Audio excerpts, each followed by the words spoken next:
Welcome. I'm Rajimed Eskandone, founder and director of The Antidote, and I will be your guide today as, together, we embark on a new series called High Five. I invite you to jump in with me as we learn together from the pioneers of our time. Enjoy. Today, I am starting off and embarking on a new adventure with a series I'm calling High Five. In this series, I'm going to be talking to incredible people that I know and have met, or just meeting perhaps for the first time, who I would like to give a high five to. And to launch this series today, I am delighted for us to be talking to Catherine Smart, who is a teacher of German. And I was inspired to reach out to give Catherine the first high five because of her posts on Facebook, where she's talking about her experience of transitioning to a teacher teaching fully online at this time of COVID. So, Catherine, I'd just like to welcome you to High Five. And I want to just jump right in and just say how much I know that this is a big jump to pivot and teach online. And I just want you to share a little bit about what your experience has been. Thank you so much. I'm honored to be the first guest. Yay. So I think it was Friday the 13th when we got the notification that it was either the governor or the school superintendent had closed our schools. And at first we were like, hooray, because it's that part of the year when you're just run down and tired. So I thought, I'm going to be able to sleep more than 5 hours a night, for the first. So for 2 weeks or so, that was really cool. And then all of the teachers I know started realizing we miss our kids, our student kids. Because there is something about being in a classroom with kids. They're just unfiltered and they are more than willing to let you in if you're authentic with them. So to not be around that was really difficult, and realizing we're sitting in our houses in places where we're not really accustomed to spending that. Just the use of space in our home is not something I'd ever considered before, except in terms of leisure and chores. So that was, I don't want to say problematic, but that was a real stressor in the spring. Also, we weren't giving any new content. So that was, I don't think comparing the spring to now is really good in terms of any sort of meaningful curriculum way for kids. But for teachers, it was like, yeah, this is not what we want to do. Also knowing we were going to get Canvas as a platform like Blackboard, or I don't know, there must be other ones. So we started learning how to use Canvas, and teachers spent a lot of the summer doing that. There were tutorials, you could get some professional development points, but very often it was just at a hide, like teachers spending their own time in our own houses. And we're really lucky in our county to have some incredible IT coaches, and they decided to pool their resources and create a community, and they called it ITCs for all PWCS, Prince William County Schools. And the four of them together I'm like, if they don't create a new world out of this, like Steve Jobs, I mean, except without all the, expensive gear.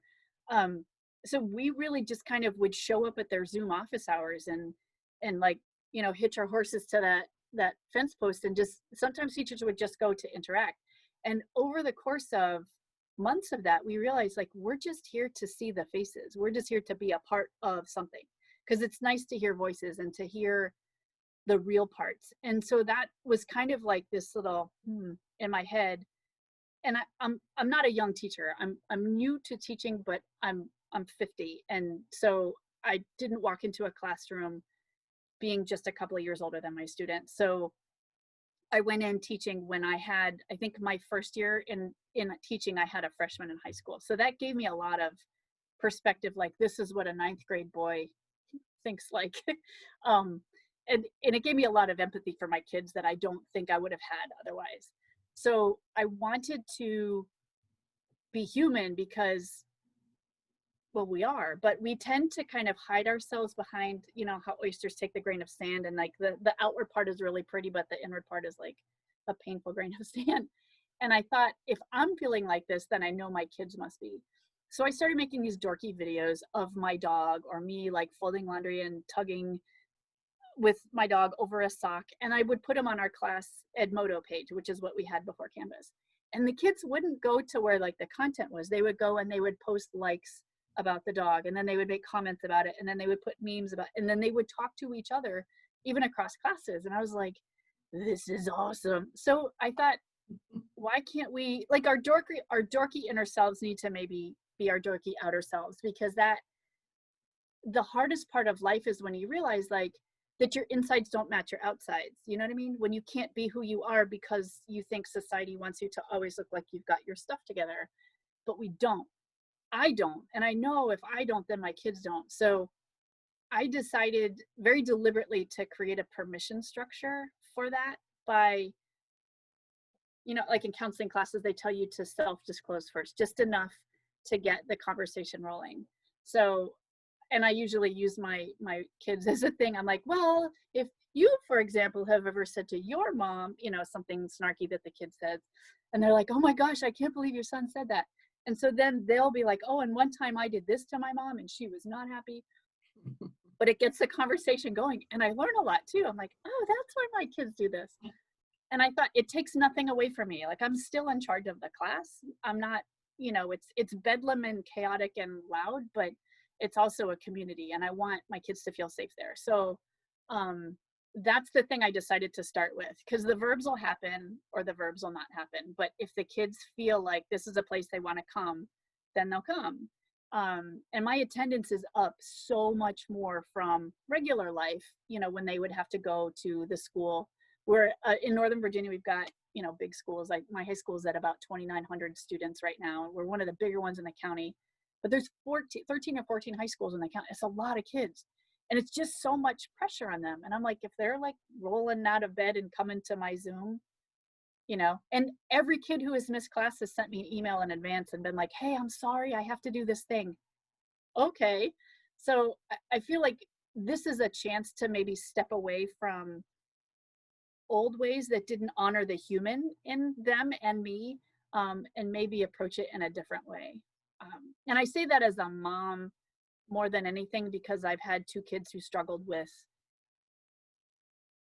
not struggled with school, but they didn't feel like they fit in. I think anxiety and depression are some things that I see across classes. Like my school classes, and I know it's lived in my house with my kids too. And to kind of give kids a safe place to maybe like let their shoulders down is really important to me as a parent. So I'm like, well, I'll just do that as a teacher. So do you feel that that you've been able to achieve that more through the virtual than in person? Is that what I'm hearing?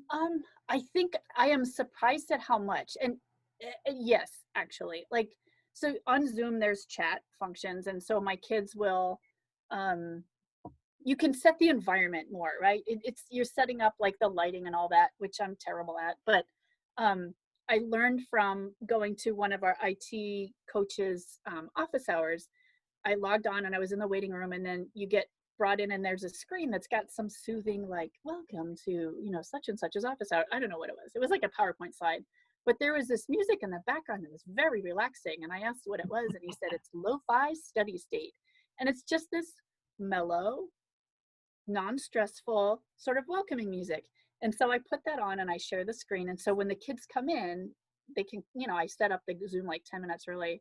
It's like when they're coming into class. So they go in, they can chat with each other, and they've got this music in the background. And I'm like, I warm up my coffee and then I go sit down, and they always comment about the music. And I'm like, I don't want to do any like modern or pop or anything. I like this sort of mellow, it's a welcoming kind of vibe.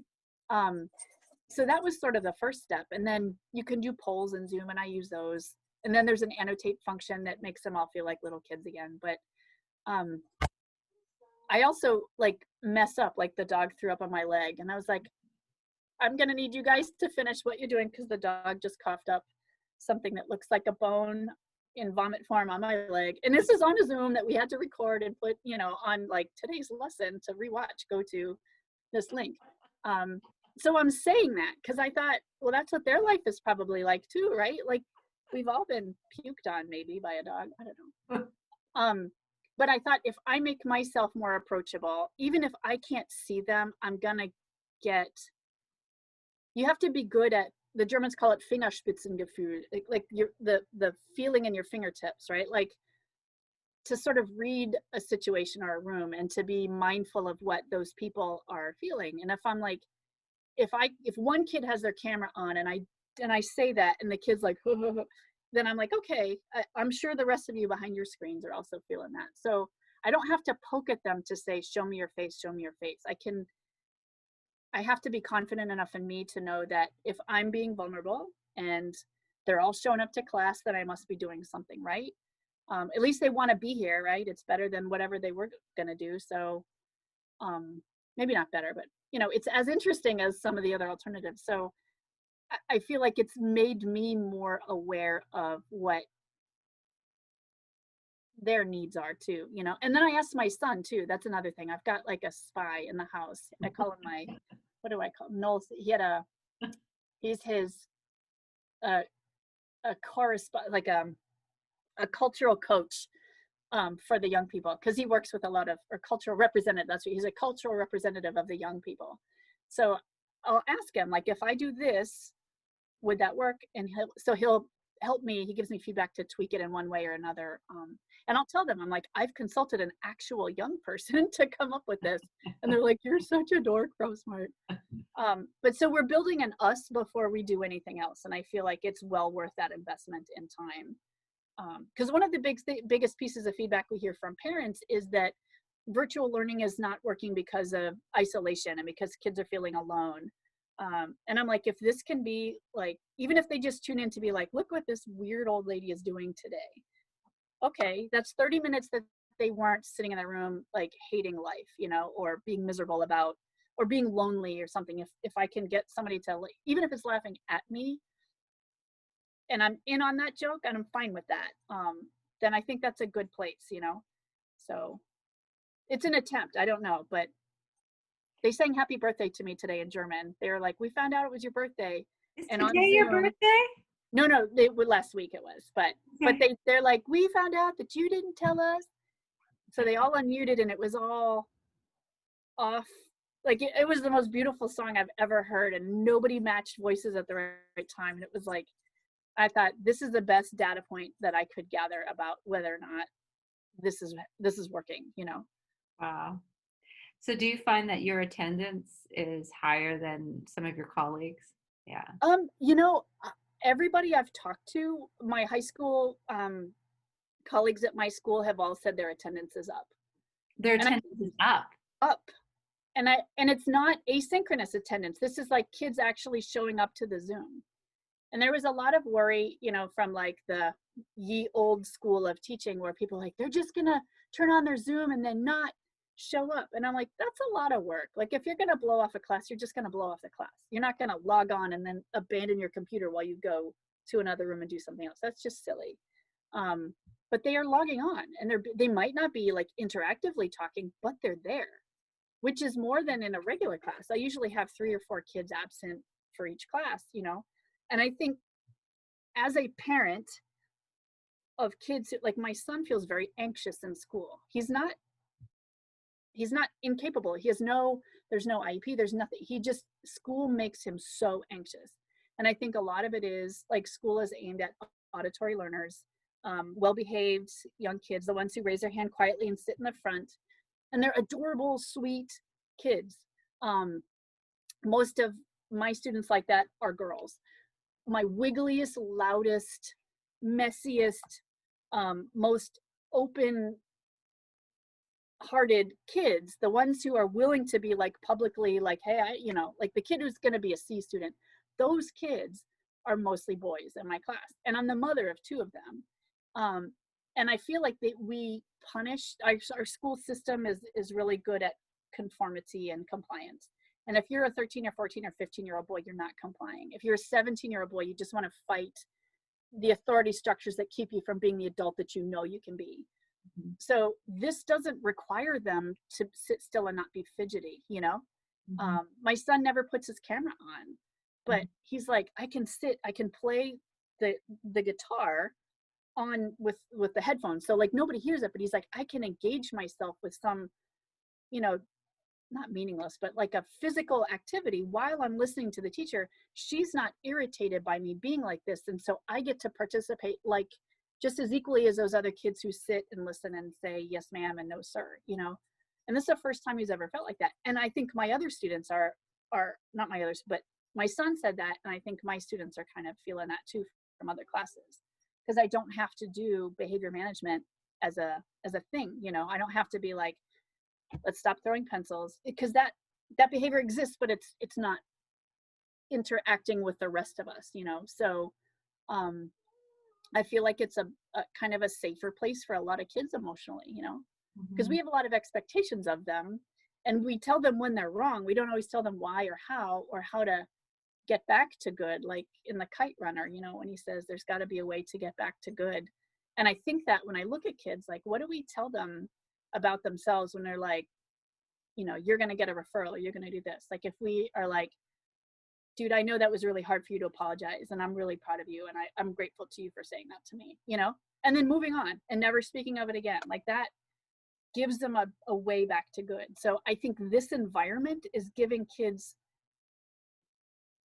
fewer like opportunities to be wandering around that minefield of adult disapproval because there's a lot of it, you know. Yeah. Yeah, absolutely.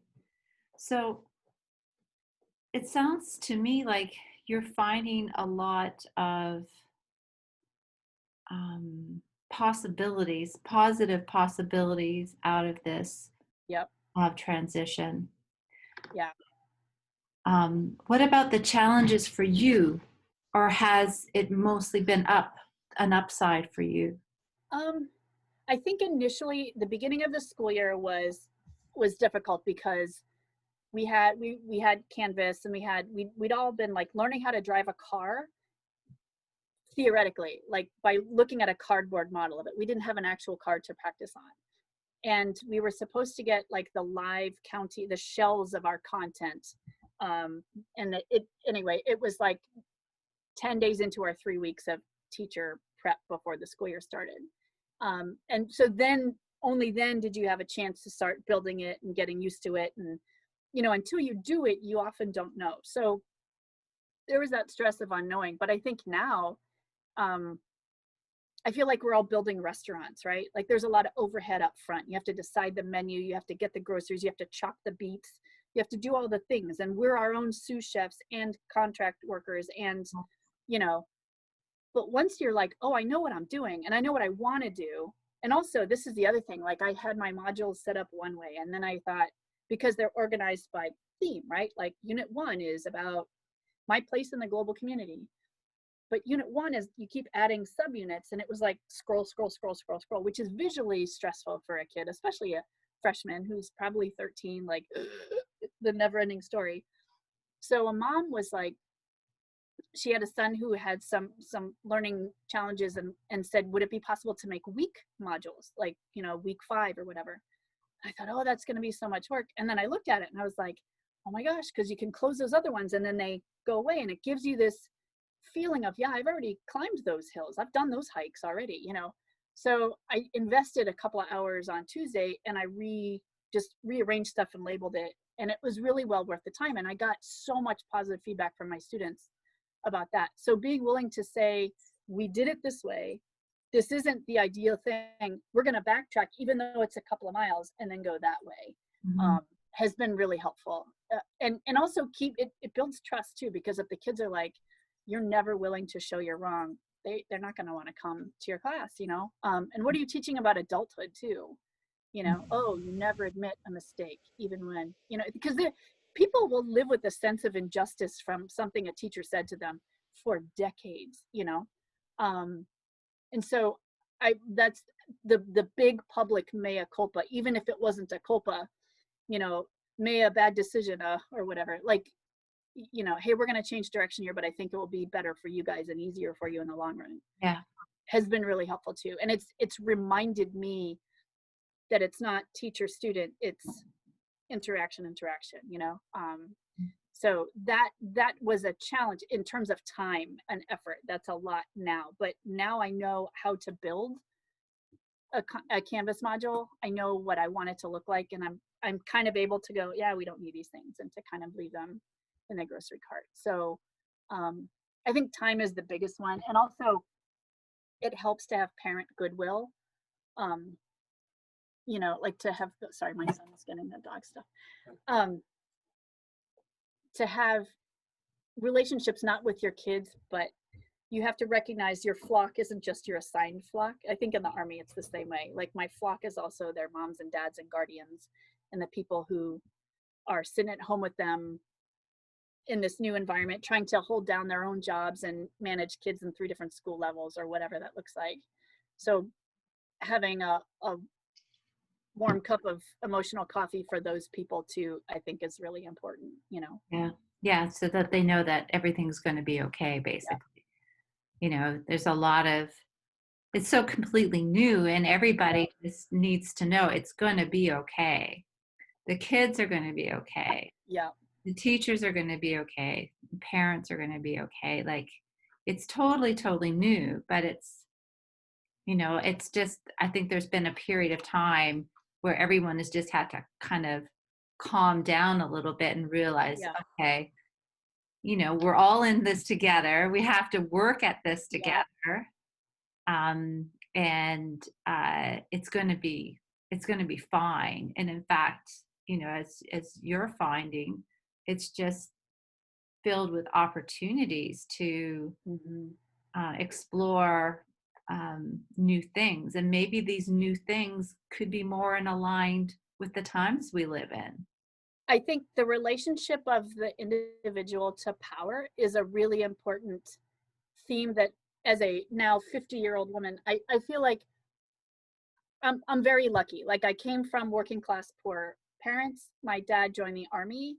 It enabled him to escape a really kind of dead end life that he would have had in South Boston. Um, he met my mom, which was another awesome decision. And those two things, coupled with being stationed in Germany and places far away from home, allowed them to dream of a different life for their kids. And they were adamant that we would go to college. They're like, we don't know what it is yet, but you're going to go there because it's going to help you leave this socioeconomic class and go to something else. And so then I was able to get a commission in the Army, and then I married another officer. So my life has been very comfortable for a long time. And I feel like I have, like I've reached like wizened old woman status, right? I'm a half a century old, and I'm like, I got to do something with this. And I don't want to be the annoying lady at Thanksgiving who's like sits next to you and has to tell you about her cats or whatever. I love cats, but still. Um, but I do feel like if I can engage this in my experiences as a mother, um, and as a woman in industry where people are like, isn't that nice? Just sit there and don't say anything because we don't want to hear what you have to say. You know, like all of that, plus what's happening in our world. You know, when we see, my son's in Richmond right now, and his ex-girlfriend was tear gassed by police protesting at a statue. And she's like, I'm this tiny little woman of color, and I had these big mean men just spraying tear gas at her, you know, like she was somehow going to harm them. um, and he sees the injustice that made her want to do that, right? And he's like, it's wrong that we have these power structures, this, whatever it ends up looking like. I think it cannot exist fairly the way it exists now, and a lot of that is we take for granted the authority of certain figures, and I think teaching is some of that. Teaching is a big part of that. Yes. We have punitive results that are administrative, but an administrative action is still a punitive action if you're the person on the receiving end of it. And I've had to go, like, get, my kids had referrals for being disrespectful by getting up and throwing away a piece of paper in a class. His 8th grade English teacher was like, I've never been treated more disrespectfully. And I was like, oh honey, you don't even know. Like, then he got a referral for talking during a fire drill. And I was like, find me one adult who isn't going to talk during a fire drill. You know, like it was just there was a year where I was just driving back and forth to the middle school to like pick up my felon kid. And and both of them have had their struggles in high school. But both of them are like, Mom, I have a friend who did the exact same thing, and he's Black, and his punishment was so much worse. Like, we live in a world, I see this with just across the county, and it's not just my county, it's statewide and nationwide. For tardies, like, we are disproportionately punishing children of color, male children specifically. We adultify kids, non-white boys, and make them out to be a bigger threat, and so therefore the punishments are higher. And you can see it every day and just how we interact. And I feel like if this is a chance to kind of, pull the like the magician does, like the voila moment, and realize, like, there's no there, like, these kids know more about this technology and this interacting this way than we do. They're the experts. Yes. They've led us gently and politely into their world, and so if we're willing to, as adults, go, wow, you've got something to add here, and to be humble, because to be humble doesn't mean to be humiliated. And I believe really strongly that it takes a strong person to say, thank you for showing the class this, and to stand by and let the other person have the expertise shine through. Because it doesn't take away from me. It doesn't make me a smaller person. So I kind of have decided, like, that's going to be my little flag in the sand on this, to take what I started learning as a teacher in a school building and hopefully translate it, and to ruthlessly and shamelessly try to dig in deeper to what my goal is, and making kids feel like they do have a voice and they do have power. Wow. It sounds very subversive. I don't mean to be like building little Oh, revolutionaries. it sounds very empowering to me. But you just see what they wear, like the weight that's on them, because we grew up in a different time when you could mess up and it wasn't so readily available. Visible to people. I was a latchkey kid. My parents were like, they didn't get 17 emails or phone calls. Well, it was before, from the school that said, your kid is missing this and this and this and this. It was mine. If the reckoning came when the report card came, but my mom is like, that's kind of a life skill you need to make your peace with, Yes. Like, you have these responsibilities, and we have defined parenting, specifically motherhood, in a much more involved way. And it might make us parents feel safer, because I think it's done out of love and a sense of keeping the kids safe. But what it stymies those developmental needs of kids, those experiences that happen in this deliberately safe environment when the consequences aren't so large. Like when you go away to college and you're so depressed that you take a bottle of pills, or you hurt somebody else because you haven't learned from your own experiences that, your parents intervened during verbal tussles, instead of you having to realize, wow, there's something, I've stepped over the line here, and having your friend tell you that personal experience is far better than the sheltered one. Yes. Yeah. No, you learn by actually experiencing it. You don't learn by someone telling you about it. Exactly. Which is also kind of, primarily how schools have been structured, except for kindergarten, that you've got someone who's supposed to know the knowledge and emit it to you, rather than understanding that kids innately already know so much, are born learners. Right? It's kind of backwards, that we assume that kids need to be, the power has to emit, teach, and kind of got it backwards. Anyway, I think so. I just want to thank you so much and give you my virtual high five. Thank you for rocking it as a virtual teacher and making that pivot. And my high five is going out to all the teachers out there who are making this change. So, Catherine, high five. Thank you. High five back.